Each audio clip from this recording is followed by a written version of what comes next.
Hello everyone, welcome to the Circle of Hanik with you Lala Gomez, and today I want to give you an introduction to how to read a synastry in order to understand between two people the compatibility, the soul connection, the attraction, and the potential growth that both have as a partner or as a couple. So let us start by defining what is synastry. Synastry is the astrology of relationships, and it shows emotional compatibility, attraction and chemistry, communication style, karmic bonds, long term potential, and it reveals how two energetic fields interact. Okay? So, how does this work? Or what does synastry tell us about relationships? What basically we understand through astrology is that we people are made of an energetic composition. And when we get in touch with someone else, we can read the chemistry between two people through astrology. We can explain the chemistry that people feel because this is not something related to you knowing your birth chart or not. This is something that when you meet someone, either there is connection, there is a spark or not, and the connections are different, are physical, emotional, spiritual, are complete, are meant or drawn to long term, or are meant to for fun, or everybody has a category. Like two people coming together create a different reaction. So that is because we have an energetic composition that we can analyze through our birth chart. So when you are in a relationship with someone or you want to understand the potential relationship with someone and you take both birth charts, because by the way, there are two ways of doing a synastry: comparing two charts or making an overlaying one chart over the other. And there is another way of making a synastry, which is combining the two charts and make a new chart together. Okay, like the relationship has its own chart from your chart and his chart, and that is a second way of reading synastry. However, this video is into studying the overlay of one chart over the other. If you choose the second option, I always recommend you to the first step, identify each chart on its own. Number two, do the overlay of the charts. And number three, then create a chart, a single chart that shows you the chart of the relationship. Okay, which this is one of the options that the programs where you can, or the websites where you can download the synastry will give you. So the synastry is the reading of the compatibility of the reason why when you met someone you felt so attracted, and also it talks about karmic bonds, why someone feel so destined, why someone felt so meant to be. The astrology responds that we are going to work with the tropical um, chart, the tropical chart. Okay, we don't work with sideral. I'm not saying that the Vedic astrology is actually very accurate, but this video is intended to show you how we do it in the Western astrology. Also, another important thing is we can do the same with the draconic charts, which I'm not explaining in this video, but the draconic charts uh, is a kind of astrology, the draconic astrology, in which we reset the north node back to degree 0 of Aries, and we elaborate a new chart, and this new chart is the chart of the soul. And sometimes the most fated and karmic bonds are found the compatibility of comparing the draconic charts, not the tropical chart. Okay, so just giving you ideas on how much you can go into the world of synastry. What is a very important rule? Always read each chart separately. Why? Because you need to understand what the person has. Who is the person on its own? How does this person relate to himself? How does his feminine and masculine are relating within the chart? And remember, synastry, when we are having a high compatibility, does not mean that if there is trauma, it's not going to come up. If there is emotional wounds, it's not going to come up. If there is attachment patterns that are unhealthy, it's not going to come up. If the person have high levels of immaturity, it's going to come up. Also, and this is not related only to synastry, but always if you are doing birth chart readings, remember that the birth chart interpretation is a communication between you and the person who is receiving the reading. Why? Because not all the charts will manifest in the same way. You can have two people born on the same day at the same time in the same city, but due to the family circumstances, one manifested the shadow more than the other of the moon, or the shadow of the aspects. For example, Mars square Sun could be an aggressive father, but in another, no. In another, doesn't have to be with a physical aggression. In another, maybe has to be with a difficulty in affirming himself, and maybe seeing that he's not good enough as his father, for example. Okay? So there are many things that we need to pay attention in a birth chart, because someone, for example, have a moon in Aquarius. Maybe the relationship with the mother was cold. Maybe the relationship with the mother was absent. But in some cases, the mother is, for example, foreigner and does things in a different way. Or simply the mother is very oriented into collective causes. And still, there is a perception of some of cold energy between the son or the on the mother, but it not necessarily manifests in the same level of gravity, or not everybody live the aspects the same way. A moon in a Scorpio can be a very intuitive mother, very psychically rich mother, but in another cases can be a conflictive, addicted mother. Um, and so that is why talking to the person is important, because also that will give you the background of the person, because you will see the potential in a synastry, but if the person is not fixed, if the person is living from the trauma, if the person is living from the low density, uh, that person won't be able to give the best of himself in the relationship. So the relationship, even though it has potential, it not necessarily will fulfill. This is important. This is so important. We think that destiny is written on stone, and we don't understand that we have a lot of options in many cases of our lives.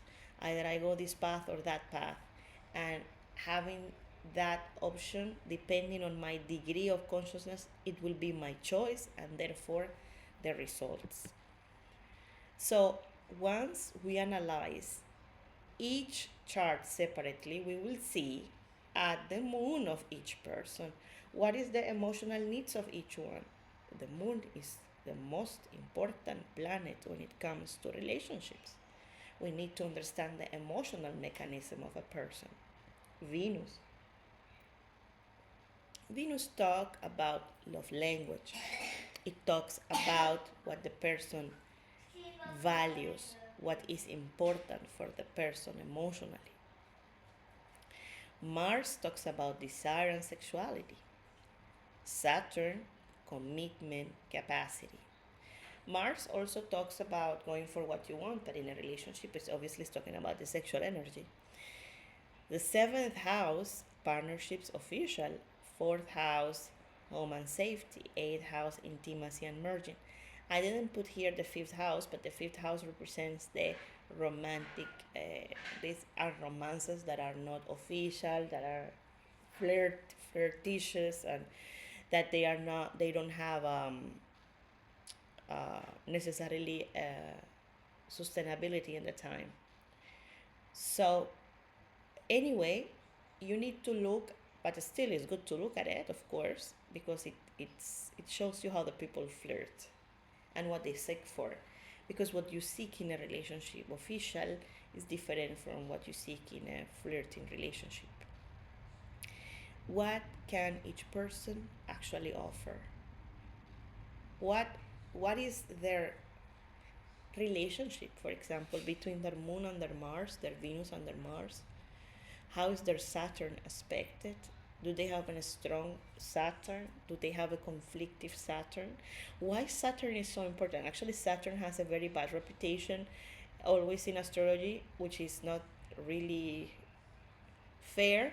But when it comes to synastry, it's very important because it declares the capacity of commitment, the long lasting of a relationship. Also, the house 7, house 10 as well.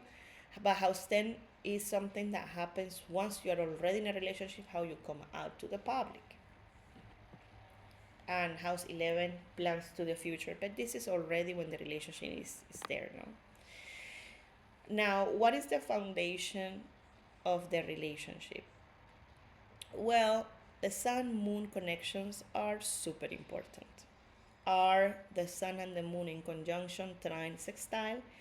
It is perceived as emotional safety, meaning the moon of one with the sun of the other. Now, the sun person will feel validated when the aspect is fluid, and the moon person will feel emotionally contained. Now, if there is friction, if because there is a square and or opposition, then we are gonna feel unstable because the moon, especially the moon person, is the most vulnerable of this connection. If the moon is vibrating in a lot into shadow and trauma and pain, because the moon person will need the sun person in order to feel validated. And but in general, if it's in a fluid aspect, and how each of the, I mean, how's the sun of a person aspected and how's the moon of a person aspected also matters, because it will show you the quality of the sun and the moon in the person. And if it's fluid and the aspects are positive, then it gives a sensation of home.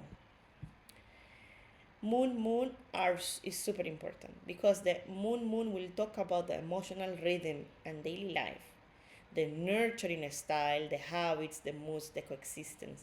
Can they live together peacefully? Without moon harmony, the love feels very unstable. I have seen couples that have their moon in opposition and they are so attracted, but when they are together, they need space. They cannot stay long lasting in the same place. Why? Because it feels unstable, because the moon is a very strong planet emotionally speaking, and when the moons are in opposition is what I need, you give me all the contrary, and what you need, I give you all the contrary, so it's like I am the total opposite of what you want. So it makes it very complicated, but at the same time, since they are polarities, they have a very strong pull and attraction. It's like it's this weird thing that it's not me, but I see it as opposite, but I like it. It's a very intense connection, the moon. Now, the foundation of the relationship also can be seen in the ascendant or the house one contacts. when the planets of one person fall into the ascendant or house one of the other. Is that sensation, I know you forever, familiarity, natural connection, physical attraction. When, for example, someone has the Venus in your house one, you will be physically attracted. It makes people feel comfortable around one another. Now, love and desire, when we have Venus and Mars in a good aspect, because Venus represents love, pleasure, and receptivity, and Mars desires action and passion. Also, we can see that with Venus and the Sun, for example, and Venus and Jupiter as well. So, but Mars represents a lot the sexual energy. And when Venus and Mars are there, they talk about sexual attraction. Venus talk about shared values and a style of love. Venus Moon tenderness and care. Is it only passion or is it also affection? I noticed that in these kind of relationships, when there is no connection between Mars and Venus, when the Mars or Mars or the sexual energy is not compatible, but there is Moon, a lot of compatibility with Venus. We find people like if you have a strong compatibility with Venus, you feel very attracted to the person, like physically you are very attracted. If you have a strong Moon compatibility, you feel nurture, you feel loved. And if you have Mars in the equation, you feel desire, sexual desire. So there are many relationships where you are super attracted to the person, a person you find is super good looking. With the Moon having amazing aspects, you feel love and nurture, but Mars is like not there in the equation at all. So what happens is the person feel like that passion is missing in the relationship. There is no drive. Okay, and now there, what it will play a big role is the age, because according to the age people are, they are looking for different things. The character of each one, especially the person that feels less satisfied, is fundamental for that person to have a very pleasing sexual life. And so those are going to be important reasons for that relationship to continue or not. Okay, how important is the sexual life for both of them? I would say that generally speaking, sexual compatibility is super, extremely important. If it's true that it's not necessarily what gives sustainability in time to the relationship, it gives life to the relationship. Lack of sexual compatibility presents a problem in most of the cases, but that is my opinion. And it is what I have seen. But I also understand that according to age and lifestyle, and there are other certain aspects that for some certain people that this could be a second um, a thing to not take in consideration as much as other aspects, for example. So that is up to each one. And well, communication, because the Mercury with Venus, with the Moon, will talk about the emotional expression. And if the Mercuries are in a good aspect, pues they talk about the same mindset. Okay? Also, planets falling in the house 3 of the person. Can we talk when something hurts? That will be more Moon or Venus with Mercury. And also, the Mercury of each person will talk about the communication style. It's not the same communication style of Venus and Mercury in Gemini, very, very outspoken, with a Mercury in Pisces, which understands everything by symbols. That will itself show and present an issue in communication. And Mercury in Scorpio will be deep, and Mercury in Aries will just shoot. So and superficial up to a certain extent. So these are two kinds of, not the person, the style of communication. So for example, this will present an issue when it comes to communication and stability. Everybody wants to know if the relationship will last. And the glue of the relationship is Saturn, because Saturn brings responsibility, structure, maturity, durability. Without a strong Saturn, we see beautiful but short lived connections. But if we have too much Saturn without Venus, without the moon, then we feel heaviness, obligation, karma. Like, I'm with this person for 20 years. I don't know how did I make it, you know. So we want both. But the question is, can we build something real? Saturn will answer that question. There are other aspects: house 10, house 11, house 7. Fine. House 4. True. If there is no Saturn directly, we need to look for uh, other options. But if there is a Saturn nicely aspected, it's a good sign. Or in an important house of the other. Karma and transformation. Well, South Node, North Node, and Pluto. If a planet, of course, if a planet is aspected to the South Node, obviously will be aspected by the other side with the North Node, because they are 180 degrees from each one. This is talking about conjunction. Conjunction with the South Node, this is a past life relationship that has a pending situation. A North Node connection, this is a relationship for growth and evolution in conjunction. Okay, so the planet that is touching the node, it's talking about fated or life-changing bonds. Okay, it tells you why these people meet. A transformation and shadow with Pluto. Pluto transforms the relationship. So if Pluto touches a planet or a house, it changes and transforms that area. It produces deep healing. It's intense. For example, with Venus, it will create an intense attraction. With Mars, psychological depth, but it can also bring obsession. Okay, so it talks about relationships that are not necessarily very light. And the overlay of the houses, if the planets of one fall in the house 4 of the other, it feels like family. If it's in the house 5th, it feels like romance and fun. If it falls in the house 7, partnership and marriage. House 8, a strong intimacy. But watch out, because house 8 only is karmic merging, as well as house 12 is a spiritual unconscious bonds, but not necessarily end in a long-term relationship. If your sun Venus falls in the house 12 of the other, or in the house 8, this is talking about karmic relationships that are important but not necessarily will last long. We need to have houses or placements or situations that give us another idea. For example, if the sun of someone falls in your house 12, that person will lose consciousness and will start entering the process of healing. How long that can last? For how long you can maintain yourself with a foggy energy when you talk about someone else? Okay, so the planets activating one of your houses will tell you if this connection is meant for marriage or not.